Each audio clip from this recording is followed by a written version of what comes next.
Hi, I'm Michelle Fondin, and you should give me your rose. No, I'm Mathieu Fondin, and you should give me your rose. This is On a Cloud, a mother and son Bachelor podcast, and welcome to the worst episode. That's right. Boy, this one was Toilet Town. Men tell all. Well, what did you think, Matthew? I just told you what I thought. I thought it was garbage. I think you wanted it to be over as soon as it started. Okay, to be fair, it wasn't as bad as I thought it would be. The first half was exactly as bad as I thought it would be. Yeah. The second half was not as bad as I thought it would be.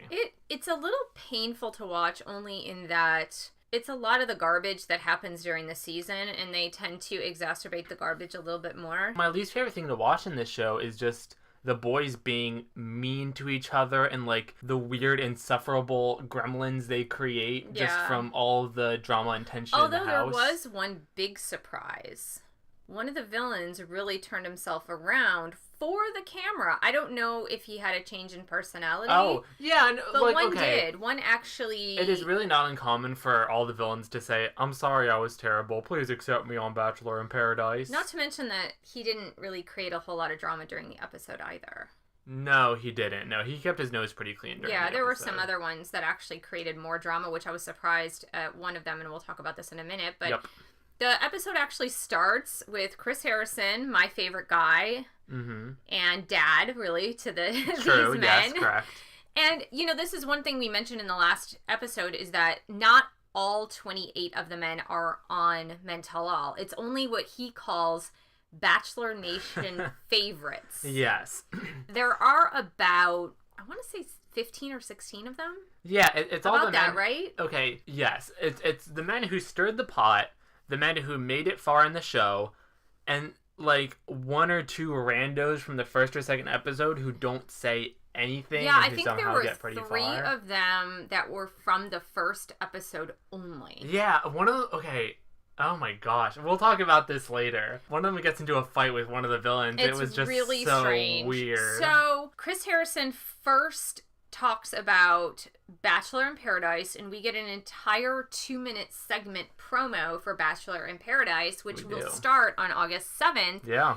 And yes, we are also covering Bachelor in Paradise. We are, yeah, we are. It's a really interesting show. I actually enjoy Bachelor in Paradise a lot. I think it's a lot more interesting than The Bachelor and Bachelorette. Yeah, I know a lot of people actually give that consensus that since it's a free-form dating game instead of like the strict weird harem regiment that The Bachelor has, it tends to be a lot more fun to watch and a lot more romantic too, since you're not being forced into the situation so much. And also, there tends to be a lot of drama on BIP as well. Oh, yeah. Well, yeah, no, of course, because it's reality the people TV. And the people that go on Bachelor in Paradise are the people that appear on the Men Tell All, which is to say absolute awful vomit bags of human beings. You can't say all of them are vomit bags of human beings. I'm saying half of them are. Some of the them, other half are really good, shining examples of humanity that go far into Bachelor Bachelorette. Exactly. So like we will be getting Colton will be on there. We'll be getting Eric from Rachel's season. Kendall from Ari's season. Grocery Joe.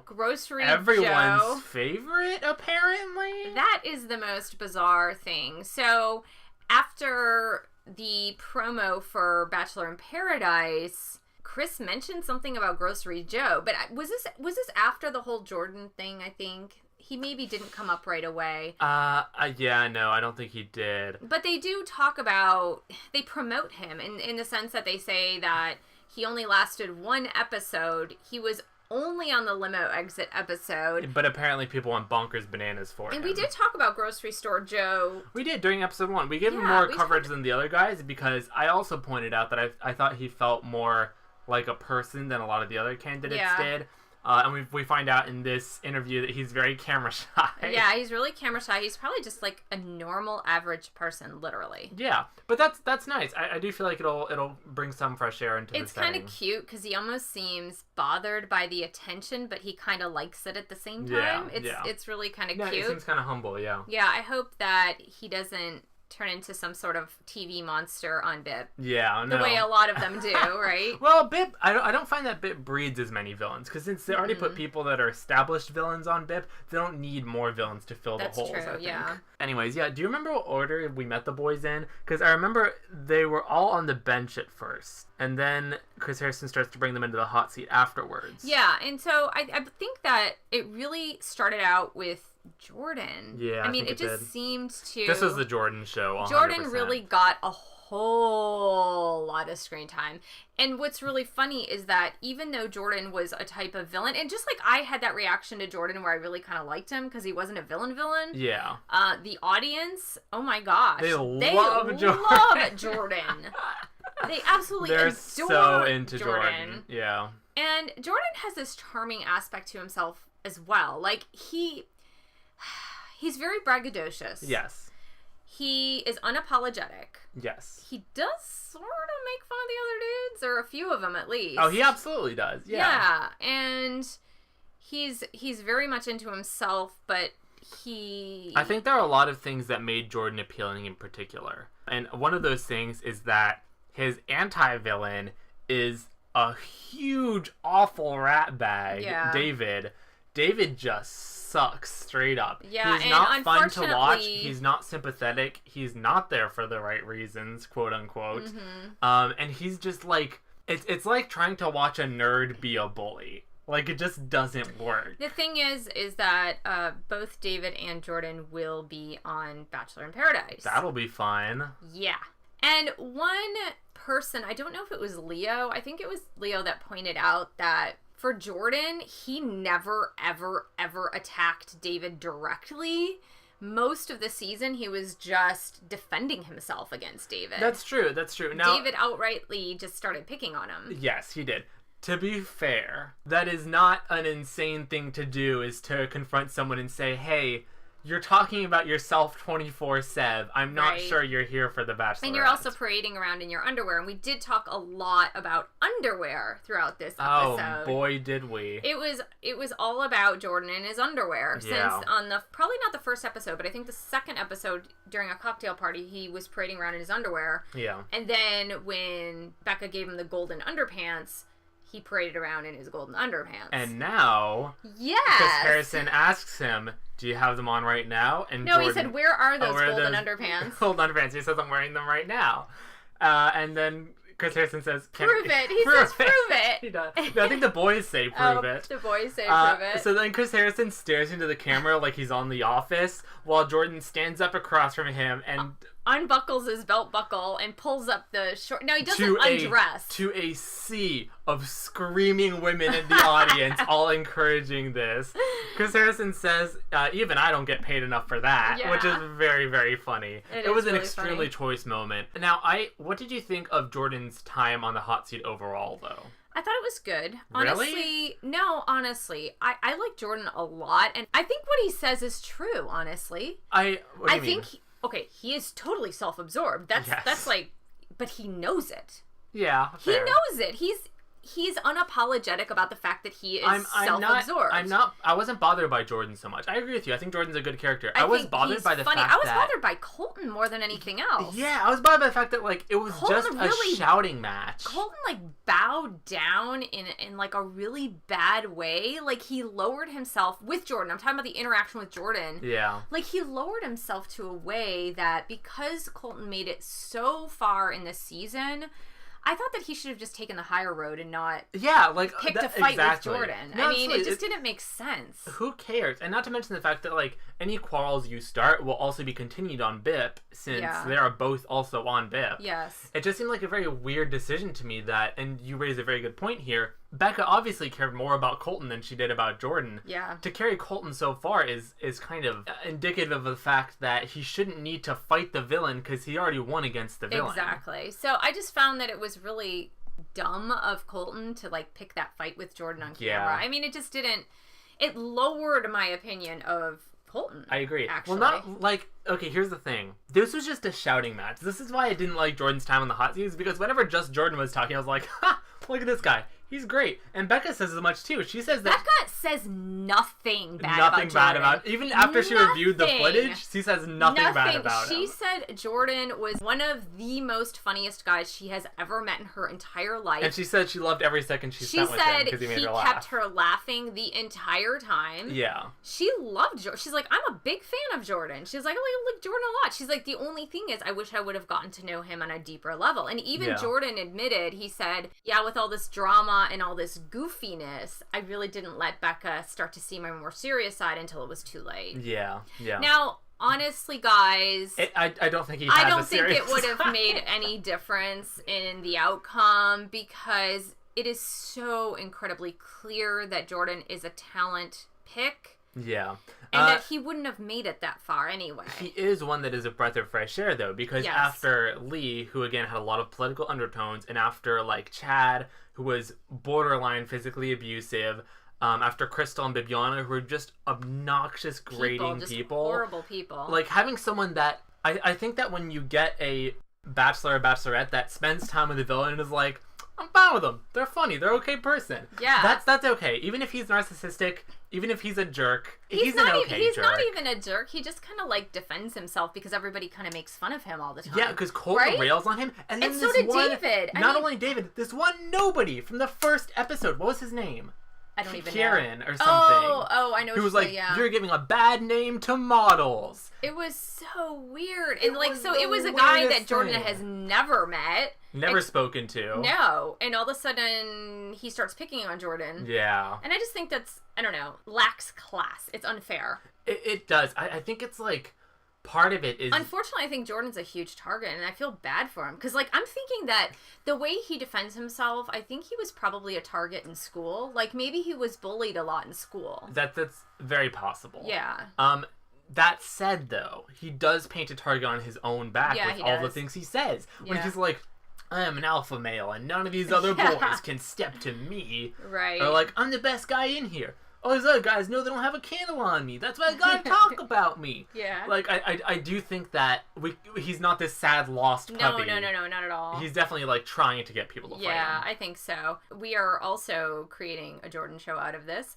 Well, okay. He is right, though, in his assessment of the other bachelors or bachelor contestants, though, because what he says about the guy from first episode, he's like, oh, pose for the camera then, because you're just trying to get some camera time on me. You're hopping on this beat the villain train to try to get on some footage. And that's what he's doing. And it's totally true. So the one thing I did respect about Jordan is that he said to David and he said to Colton, like, why are y'all getting on my case? It's like, you guys were getting on my case for wearing underwear at a cocktail party. He's like, I was having fun. Yeah. You know, and he wasn't saying, I wasn't making fun of Becca. I wasn't making fun of the process. I was just actually having fun. Yeah, and like, okay, and the thing is, that's kind of true. I mean, Becca was cracking up. Yeah, if Becca had been uncomfortable with it, I think that would have, then the other guys would have had grounds to step in.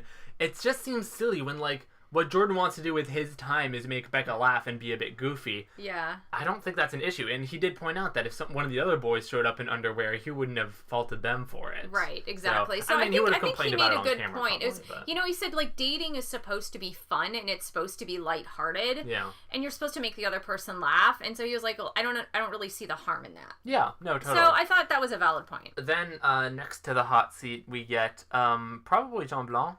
Oh, yeah, Jean Blanc. That was so... It was still uncomfortable. It sucked for a reason I did not think it would suck. So, Jean Blanc, if you guys remember, was the perfume guy who is a collector of perfumes. Yes. And he, early on in the season, said, I'm falling in love with you to Becca, when she clearly, A, wasn't feeling it, B, they really didn't have any time together. No. And it was just highly inappropriate. Afterwards retracted his statement. Well, as she was walking him out, because she basically said, we're not on the same page, I think you need to leave. And this was during a cocktail party. As he was walking out as a desperation he's like, oh, no, I move. didn't really mean it. I just thought you wanted to hear that. Yeah. And so she got really upset because she said, I don't want people who are lying to me. Yeah. Now, I think his intro was very funny because he walked on stage and he walked onto the hot seat and then Chris Harrison was like, all right, Leo, could you tell us who this is? He's like, that's Jean Blanc.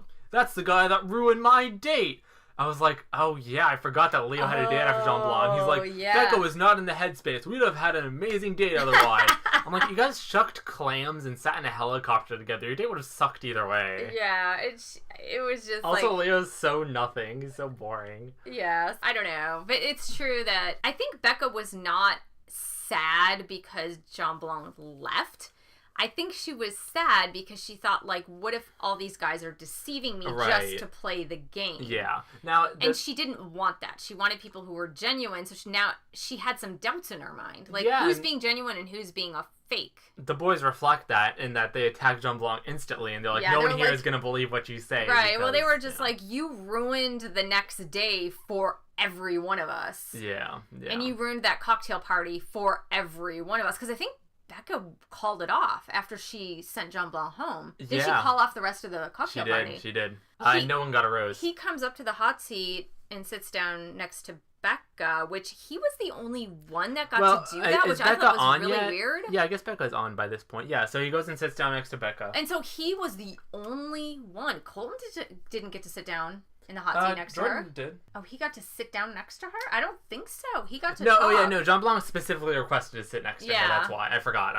Yeah, so he sits next to her, and he basically apologized to her, and he gives a pretty sincere sounding apology, and that, and then he gives her a gift. Okay, which now was this weird. Sucks. Because what he gave her in the episode was a fragrance named Becca or whatever. Yeah. And then right afterwards, he says something nasty and gets kicked off the show. Now, he gives her a fragrance again, which I get that that's his gimmick, but it's like, just so why bizarre. would you remind her of that? And then she says, you won't try to take this one back, right? Which apparently, I guess he tried to take the other one back when he left or something. Oh, no, I think maybe it was just like, he said, I'm falling in love with you, and then he took it back. Maybe she was just referring to that. Oh, maybe, yeah. Yeah. Oh, I get that, yeah. And so, wait, what did he name this perfume? Do you remember? I don't know. I wasn't paying it. I don't think he mentioned or anything. Yeah, but, he did. He named it something. But they were like, Chris Harrison's like, oh, it's made of broken hearts and tears and whatnot. And smashed roses or something. I was like, whoa, Chris, that's a little dark.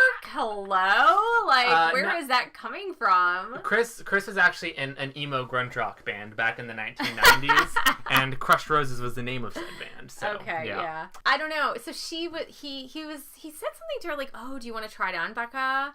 And then she just, like, held up the perfume and she's like, does anybody want a spray? Like, there's no way she's going to put on this perfume. It was just an incredibly uncomfortable moment overall. Was really, like, if you're going to give them a gift, give them a gift that you didn't give them on the night that you broke their heart. Who said to her? Okay, there was someone that shouted out to her after talking to her. I'm trying to think if it was... it was Will's. I was thinking of another uncomfortable moment, and I know we're kind of jumping around. Yeah. But I think it was Will's that said, love you. Yeah, he did. Oh my gosh, that's so uncomfortable. It was very weird. That's so uncomfortable. Very, very weird. Like, you wouldn't say that to an engaged woman on national TV. Well, okay. No, counterpoint. You wouldn't say that to an engaged woman you dated, told her you loved her, and then got kicked off of the dating show with in front of national TV. I mean, because they did seem like they had struck up a pretty good friendship. That said, I don't know if that friendship lasts past the show, and if it does, then what he said was fine, but if it doesn't, then that's still a weird statement. She hasn't seen him, obviously, since he got kicked off the show. I know. No one has. No one has seen her. So that just seemed like so inappropriate to say. It was a little weird. It was really weird. We're going to take a break here and do our segment then, I guess, while we still have time. So our segment is Forgive Us, Becca, which is we are contestants that are on the Men/Women Tell All, and we are trying to get Becca to forgive us for some heinous crime we've committed. Yes. Do you want to go first? I'll go first, You go first. So, listen, I think there are some things that were left unsaid the night we parted ways, Becca. The bowl of fruit that I did dump on your head, it was totally accidental. See, I was getting up and I was trying to give you a hug, like a parting ways hug. My leg bumped the table. I saw the bowl of fruit go in the air. I said, oh no, this is gonna hit Becca. I reached up to try to correct it, but I have a bum arm because I did punch one of the other boys during the football date. So I smacked it and it came right down. And it looked like I slammed it on your head. You can see from the camera angle. They're just trying to make it look like that. It looked like I slammed it down on your head. And when I did that, I did also say, Chris Harrison, damn you. So I did take Dad's name in vain. And I do apologize for that. I can see why it would look bad. I just think I deserve a second chance's love. And I'll be happy to see the rest of the boys in paradise. That was pretty good. Thank you. I don't think she'd forgive you, though. No, well, But since Becca is, like, the most diplomatic person she was I good. have ever she was really seen good in on my the hot entire life, she would probably be like, oh, it's okay. These things happen. It's water under the bridge. Yeah, I mean, but if it were me, I would be like, yeah, that's just... Yeah, she'd spin it well. You're smoking something. I wouldn't forgive you. All right. Sorry. So, Mom, what did you do? Oh gosh, this is really hard for me. Improv me, baby. I know, it's so hard. We played a game of Everyone is John last night, and Mom actually did very, very well on it. Thank you. I was a little nervous. She tied for Zevia. It seemed a little crazy. So, let's see. Becca. Yes, Michelle? I know on the night that you sent me home that I came to your room and knocked on your door and went down on my knees and just started pounding on your door. And I know you told me to go away because it wasn't appropriate and the producers and the cameramen weren't there. Yes, it wasn't. I actually remember that, Michelle, because it was the first night. I did send you home after your limo exit, and you immediately came to my apartment. I'm not sure how you found it, quite frankly. And I'm sorry that I actually just sat there pounding on the door for 8 hours straight. I didn't even know your name, really. I kept saying Guy. I kept saying, go away, Guy. And I know you probably didn't get any sleep that night, but I just want to let you know that I won't do it again if you can tell me that you are engaged right now and... Oh, you're trying to get her to take you back. That's a bold move. That's a move never attempted on the men tell all. Oh my. You just suicide bombed, I think, a little bit. You were like, take me back or I'll blow up this whole stage and everyone on it. Alright, yeah, segment over. That was good. Yeah, that was a little crazy. But speaking of the fella that did go to see Becca after getting kicked off. Yes. Okay, so Chris. Chris. So Chris did an interesting thing here where he was really quiet the whole night. He was very quiet. He did not get his nose in any of the drama. And he was very sincere after the fact. Where who was he giving a thumbs up to? He was giving a thumbs up to one of the other guys. Like, they had this understanding. No. Oh, yes, Team Wills. It was Chris and Wills. Chris and Wills. Because Chris and Wills was the one that had the drama during the night, and then it showed that drama. Oh, it showed that clip.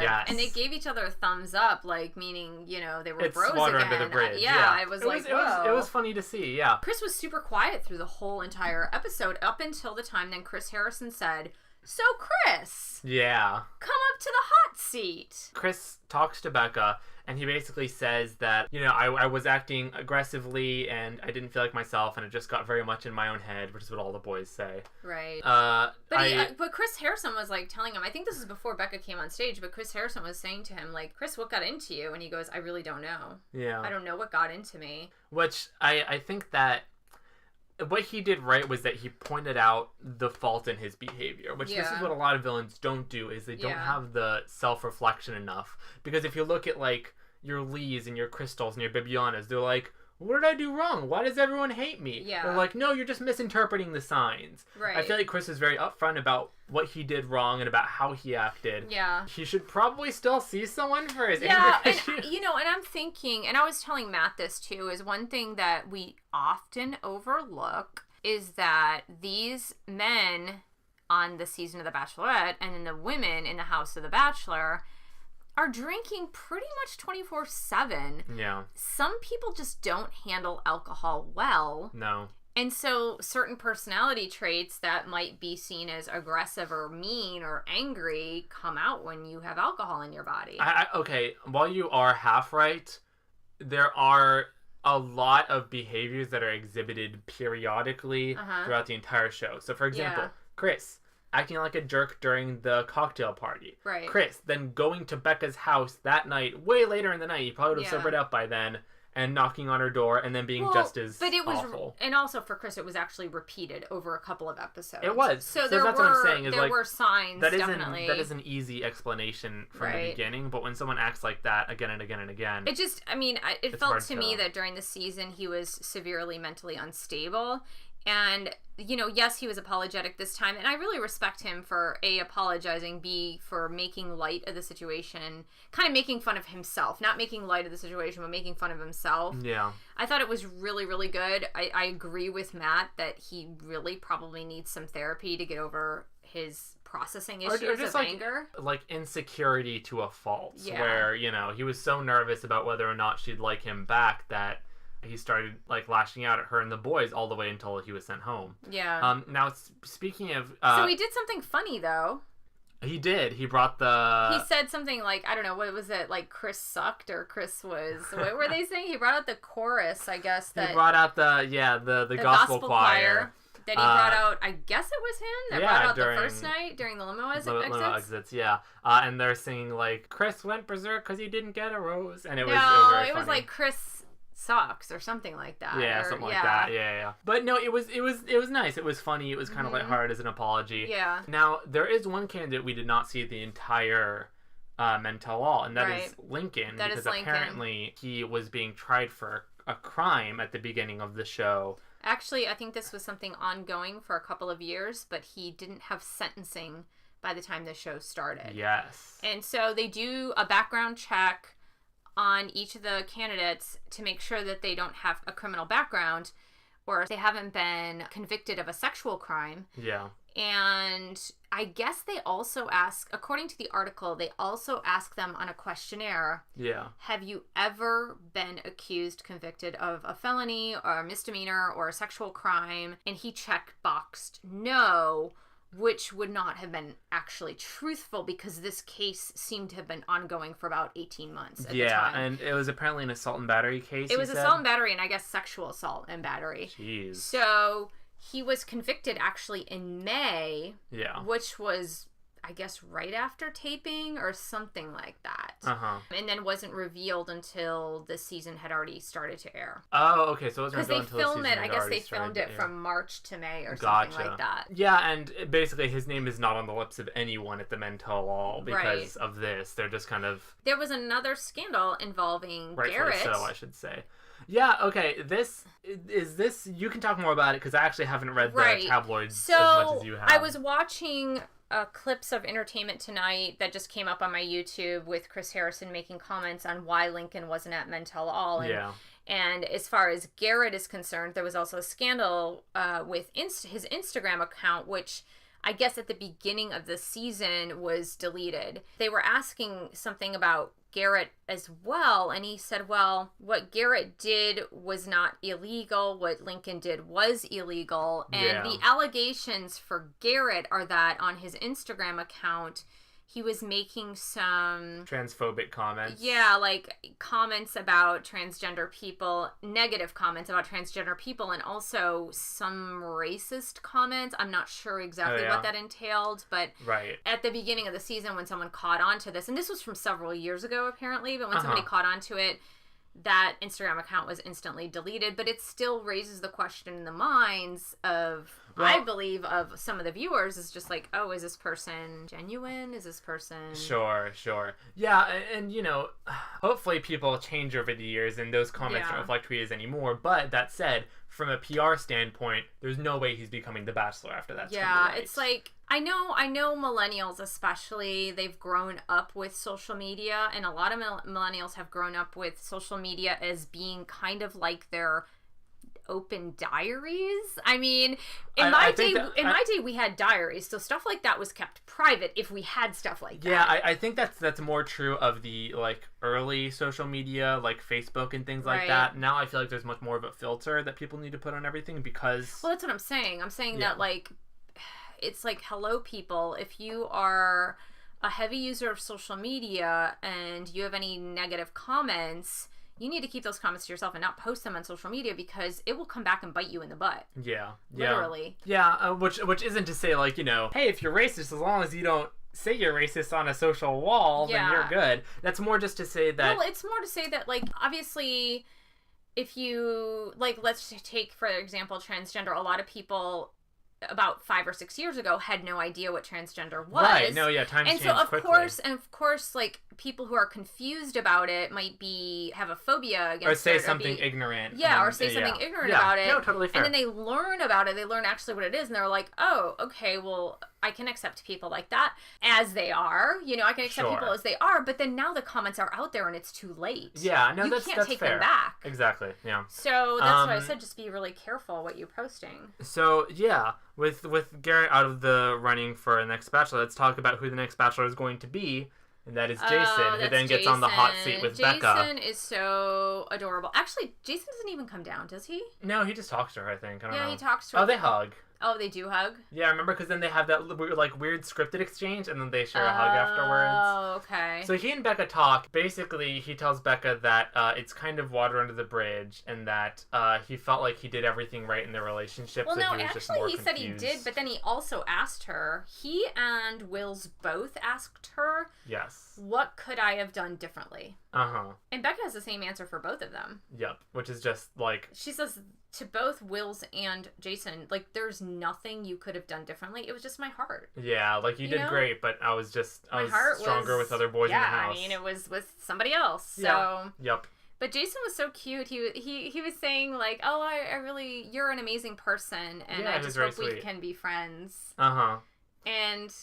Becca graciously responds, yes, I hope so. Yeah. Now, this is also kind of rapid fire, and that leads me to believe that a lot of the future bachelors get the cut of them making up with their former batch. Okay. Like, you get that with Becca, where she's like with Ari, like, what's done is done, Ari. It's time for me to move on. I feel like this is Jason's, really? Okay. like, what's done is done, Becca. It's time to move on. Right. Now, that said, they did look like they shared a lot of goodwill for each other. Because Yeah. that hug they shared looked really nice and looked friendly. Now, the weird, awkward moment was with Wills almost. And we mentioned that Wills talks to her, and he does say, love you, Becca, at the end of that. He says it quickly, and it's glossed over. I know, but it was just... I think and you're she didn't lingering answer too much him on back, that. but... No, she didn't. The thing is that Wills also asks her, like, what did I do wrong? And, like, you could just tell, I don't know. With Jason, it was totally different. You could tell with Jason, she had feelings there. Well, I feel like Jason also had a lot more security in how he left, and I feel like Wills still had some uncertainty. I don't know, because Jason said to Chris Harrison before Becca came on stage that he kind of felt that they didn't have so much closure, but he said, like, he felt that he wanted her happiness more than anything. Yeah, so that's true. I felt that Wills was still a little bit holding on to Becca in a way.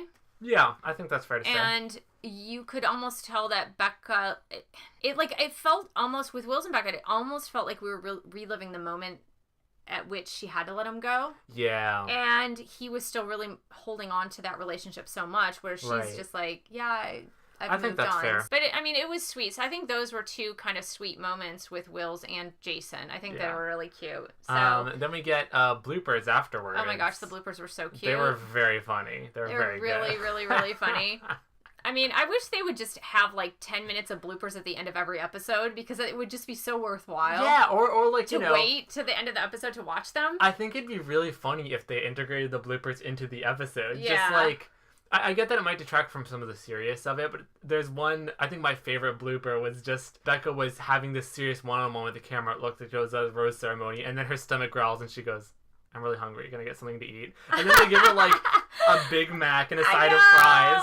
And she's just in, like, this really nice dress munching on some burgers, and she gets some ketchup on her, like, $48,000 dress. I know. It was... I died. It was so choice. It was so great. Like, she looks so made up and so beautiful, and she's eating a burger and fries. Yeah, yeah. Or just taking, like, bites of it before they turn the camera back on, yeah, you know? before they steal it away. Yeah. Oh my gosh, were there any that so stood out funny. to you? Any bloopers? I liked it when she and Jason, they noticed after hometowns, they noticed that it had been snowing. And they walked out, and they fell down the stairs. They're like, oh, snow, look, how pretty. And they start walking down the stairs, and they fall. You know how, like, you can do a graceful slip on the ice, but then you catch yourself, and you're like, oh. And you have a little feminine heart attack, and you're like, oh, it's all right. Lordy, lordy. Thank the Lord for my providence that I have the reflexes to get back on my feet. This was not that. This was, like, full on, if he had not caught baggage, we were face planted onto the stone. It was a big fall. It was really funny. Yeah. That was cute. Because, the show takes itself so seriously, almost too seriously sometimes, that the slapstick physical comedy aspects are really, really enjoyable. It's so funny. You know, it was very cute. It ended nicely. It wasn't as bad as it could have been. No, I agree. And we do get a promo for BIP, though, which does look like it's going to be as bad as it could be. They promote so much drama during BIP. Well, what I think they did, honestly, was they took every single clip for the entire season of all the dramatic bits that happened, and they just posted on that promotion. Yep, probably fair. Honestly, I don't think there's going to be as much drama on BIP. Yeah, hopefully not. It's kind of funny, you guys, because the reason why BIP, you'll see this as it starts next week, but the reason why it's so cute and funny is because one week the guys have to kind of fight for the roses. Yeah, and then one week the girls have to fight for the roses. The girls have to fight for the roses. We'll talk a little bit more about that in the first episode. So it's kind of cute. It's really funny. Yeah. So next week, I cannot believe it. I can't believe it's the finale next week. So how are we gonna double dip on this? Because we're gonna have the finale. I know. I guess we'll release one episode on Wednesday, one on Saturday or Sunday. Yeah, we've got the final plus after the final rose. It's a 3-hour episode. Yeah. Oh my goodness. So we know that this podcast is a little bit on the shorter end than what you guys are used to, but with the finale being 3 hours. Okay, look, it'll be 3 hours. I think it'll be 3 hours of nothing. Because it'll be 3 hours of, should I pick Garrett or Blake? Blake, will you marry me? Bye, Garrett.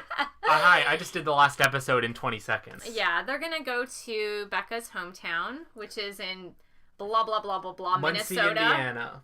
It's Minnesota, but I don't know where in Minnesota. Yeah, so they're going to go to Becca's hometown. Then they're going to go this beautiful island vista that she was dancing in. Really? Have you seen the promos? They've done this every time where she's like... Well, maybe they, like with Ari, they brought Ari's family to where they were, didn't they? I think they did. So they might actually bring Becca's family over to the Bahamas or wherever they are. It's probably not the Bahamas. I don't know where they are. Oh, is it Cayman Islands or something? Something like that. But you saw, she's like under this big palapa and she's got like this nice dress on. Yeah, I think it's the Cayman Islands. I'm not sure. They always do that, like they do the cut of like the Bachelor Bachelorette. They're normally on top of like a mountain in Europe or wherever they get engaged to. Exactly. And there's always like gale force winds blowing through. So much wind. It's like Rayquaza has just blown through. I'm wondering if they have like the wind fans on or something like that. Yeah, or like I don't know, it's so weird.